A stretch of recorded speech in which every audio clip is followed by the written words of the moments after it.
A paz de Deus com todos vocês que estiverem me olhando aí agora. É para você que está indo esse vídeo, tá? Que eu estou oferecendo esse índio, esse, esse, esse, esse vídeo para você ouvir direitinho essas palavras que Jesus mandou anunciar para você. Ele diz assim que ele está lá do alto, olhando para você. Ele está com os olhos fixos no reino pecador, está com os olhos fixos também em você, querendo que você volte para Ele. E ame Ele, adore Ele, abre tua boca, adore Ele de verdade, deixa de ir para as baladas para poder adorar ao Senhor. Se você tem amor na sua alma, segue Jesus, seja um seguidor de Jesus, porque se você for um seguidor de Jesus, você vai conseguir tudo na sua vida, porque quando você morrer, Ele vai te dar uma veste branca, e vai dizer assim para você: filhinho, vai para onde está vosso pai Abraão, até que eu julgue o resto dos teus irmãos.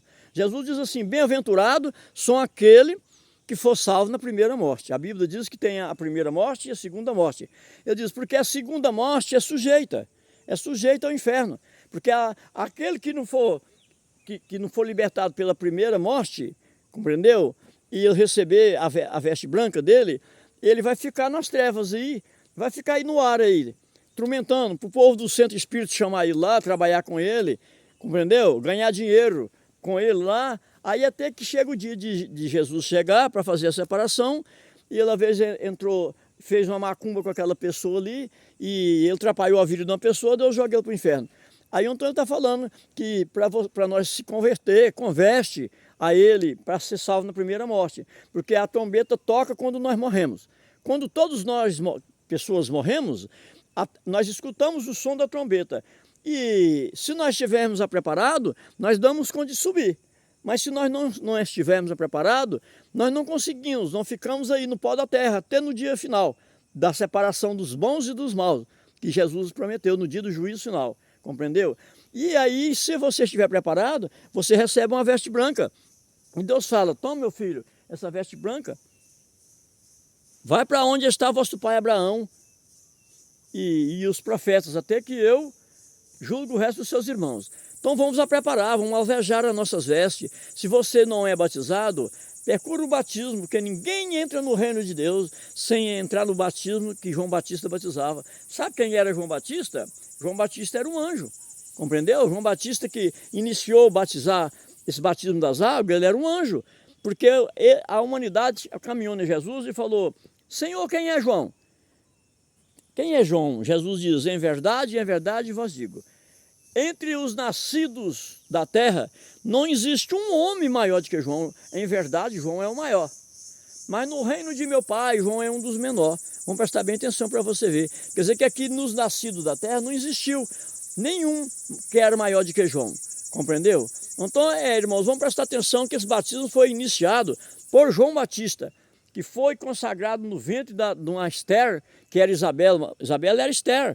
Ela não possuía filha, estava com 90 anos de idade, quando o anjo anunciou para Zacarias que ia nascer o batizador das nações no ventre daquela velha, daquela senhora idosa, com 90 anos de idade. Viu, meus irmãos? Ninguém acreditava que ia acontecer aquilo, mas para Deus nada é impossível, tudo é possível para Deus, compreendeu? Vamos prestar bem atenção nisso aí. Então, ninguém que não entrar nesse batismo não entra nos céus. Você tem que entrar nesse batismo, porque as águas é testemunha que você se arrependeu de todas as más obras. Não adianta você caminhar nem sacerdote, nem pastor, e nem presidente de igreja aqui e confessar para ele problema de pecado seu não. O que julga é as águas. É as águas que vai ser testemunha de toda a humanidade. Toda a humanidade que for passado por ela, no dia do julgamento que Satanás, que Deus vai fazer a separação e jogar os que é do lado do demônio para ele, e tirar o dele, Satanás está ali também fazendo a escolha. Então Satanás vai falar: não, mas isso aí é meu, porque ele estava pecando. Ele cometeu o pecado que pertencia a mim. Aí as águas vai tremer e vai falar, não, ele era pecador mesmo, mas ele arrependeu e lavou em mim a sua testemunha. Viu, meus irmãos? Então não adianta você fugir do batismo das águas, não. Você tem que ser batizado. Porque se você não ser batizado, sua alma fica nas trevas. Como é que Deus vai salvar a pessoa que não passou no decreto dele? Que por fim, vocês viram que até o próprio Jesus também foi batizado. Até Jesus era o batismo. ele é o batismo. Mas para dar exemplo para nós, ele passou naquelas águas para fazer de menos de pequeno. Quando ele aproximou de João, João falou, Senhor, eu sou tão pequeno, eu que tenho que ir o Senhor que vem a mim. Jesus falou, João, deixamos por hora, cumprimos a escritura completa e a justiça completa. Aí então João cedeu e batizou Jesus, compreendeu? Não é porque João era maior do que Jesus, é porque Jesus entrou para poder todas as pessoas que creassem nele, entrassem também no caminho que ele entrou. Ele diz que todo aquele que entrar no caminho que ele passou, ele ressuscitará ele no último dia. Porque ele diz assim, ó, em verdade vos digo, todo aquele que passar por outra porta é ladrão e salteador. Está vendo, meus irmãos? Todo que passar por outra porta do aprisco das ovelhas é ladrão e salteador. Vamos prestar atenção. Nós temos que passar na porta de Jesus. Não adianta nós querer dar um mandamento, tirar um mandamento do mandamento de Jesus. Porque o que tirar vai ficar por fora. Ele vai ficar por fora, que o dia que Jesusinho ele vai vir justificando quem que guardou a palavra dele e acreditou nele. Porque se você tirar um mandamento de Jesus e fazer um rito diferente numa igreja, você está tirando um gai. Esse é por sua conta, não é por conta de Jesus. Ele só sustenta o que ele falou, compreendeu? Então não adianta nós querer se exaltar, porque se nós se exaltar, nós vamos ficar por baixo, compreendeu? Volte para ele aí, meus irmãos. Você que está aí, às vezes, nas baladas, você que está nas drogas, te aconselhe, volte para Jesus. Pede Deus força, sabedoria, para você sair esse vício do seu corpo, da sua mente, para você adorar a Deus. Com Deus você tem tudo na sua vida, porque você participa aqui, é honrado aqui, e ainda quando você morrer, ele te dá uma veste branca, ainda te leva lá para a Nova Jerusalém, que Deus vai dar para ele de presente. Porque quando for acontecer isso da Nova Jerusalém, Deus vai destruir esse mundo. A Bíblia diz assim, que o sol não dará mais clarão, a lua se apagará, as estrelas cairão do céu na terra e as potências do céu serão abaladas. Entendeu? Vai abalar tudo. Entendeu? Aí vai ver o Filho do Homem para vir para fazer a separação dos bons e dos maus. Compreendeu? Esse dia é dia de muita angústia. É dia de alegria para quem seguiu a Jesus e dia de tristeza para quem não seguiu, porque quando eles veem Jesus expulsando as pessoas que eram da qualidade deles, as pessoas vão indignar e vão chorar, mas esse dia ele não perdoa mais não. O perdão dele é só quando nós temos vida aqui, estamos aqui. Ele está dando prazo para nós. Ele está dando prazo. Volte para ele. Volte para ele aí, irmão. E vocês também que foi batizado, aguenta a luz do batismo. Renasce com novas obras. Porque se você batizar também e as águas ficam sem testemunho com você, que você arrependeu. Mas se você continuar nas más obras, você está sujando a sua veste. A própria águas no dia do julgamento fala, Senhor, ele arrependeu e passou sobre mim. Mas só porque depois ele sujou de novamente. A própria águas também testemunha contra você. Compreendeu? Então, irmão, volte para ele de verdade. Purifique, batiza e purifique. Não fica na mesma obra, não.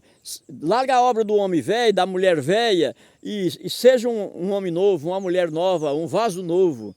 Deixa o vaso velho e usa um vaso novo. Somos pecadores? Somos, todas as gerações aqui. Tem ninguém que possa gloriar para dizer que ele não tem pecado.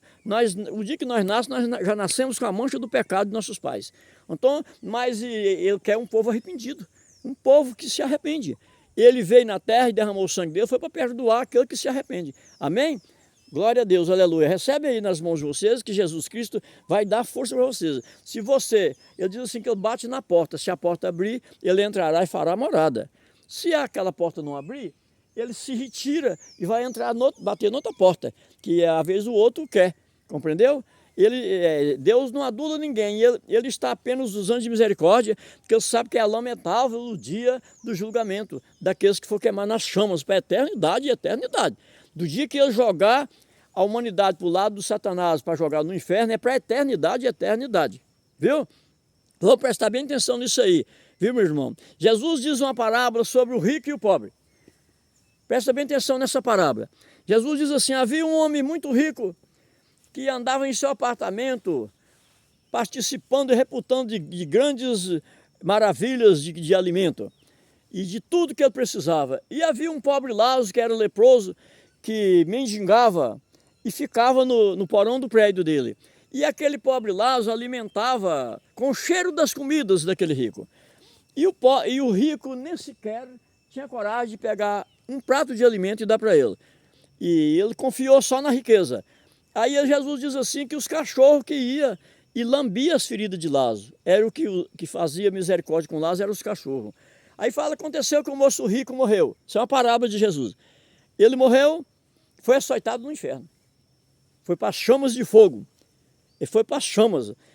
Aconteceu que o pobre Lázaro, que era mendigo, morreu. Pela peregrinação dele, Deus achou ele digno de receber, dar ele uma recompensa nos céus. Ele foi para o seio de Abraão. De lá do inferno, o moço rico viu Lázaro lá no seio de Abraão. Aí ela lembrou de Lázaro. Ele não lembrava dele na terra, mas ela lembrou, nossa, com pouco Lázaro posso me socorrer. Ô Senhor, pede Lázaro para molhar o dedo dele aí na água e vim aqui molhar ao menos a ponta da minha língua de tanta sede e angústia que eu estou sentindo aqui nessa chama açoitada. Aí Abraão falou, ô filhinho, não tem jeito, do céu tem um abismo entre o céu e o inferno. Nem passa do inferno para os céus e nem dos céus para o inferno. Aí ele falou, ô Senhor, então pede Lázaro que vai lá na terra e anuncia para meus parentes, meus irmãos, minhas irmãs, para que não aconteça que eles possam cair nessa chama que eu caí, para eles fazerem caridade, para poder eles não cair aqui. Jesus falou, ô filhinho, lá na terra tem uns profetas. Se eles não acreditar nos profetas que está vivo, quanto mais nós que já morremos. Está vendo, meus irmãos? Enquanto Lázaro foi para o seio de Abraão para a vida eterna, o homem rico estava queimando nas chamas. Por quê? Enquanto ele estava na terra, ele teve orgulho do pobre, ele teve orgulho do leproso, ele teve orgulho do pilingrino. Ele não socorreu. Ele viveu bem aqui? Viveu, mas quando ele morreu foi para as chamas do inferno. Isso foi uma parábola, que ainda não tem ninguém no inferno, mas foi uma parábola que Jesus fez, de quando for jogado no inferno. Todos que tiver cometido a injustiça e a perversidade vai cair nessa chama junto com o maligno, viu, meus irmãos? É triste. Lembra aí dessa palavra, meu irmão. Passa a fazer caridade com os pobres, com os cegos, com os surdos, com os aleijados, com as pessoas que te pedem as coisas. Não desvie os seus olhos dele não, que senão te amaldiçoa. E Jesus diz, não desvieis os teus olhos daquele que quer te tomar emprestado. Porque se vós desviar, ele amaldiçoa você no coração. E Deus olhando aquilo, sabendo que você não socorreu ele porque não quis, Deus consagra a maldição. E você fica amaldiçoado. E quem for amaldiçoado não entra no reino de Deus. Amém? Glória a Deus. Recebe aí. Em nome do Pai, do Filho e do Espírito Santo. Amém.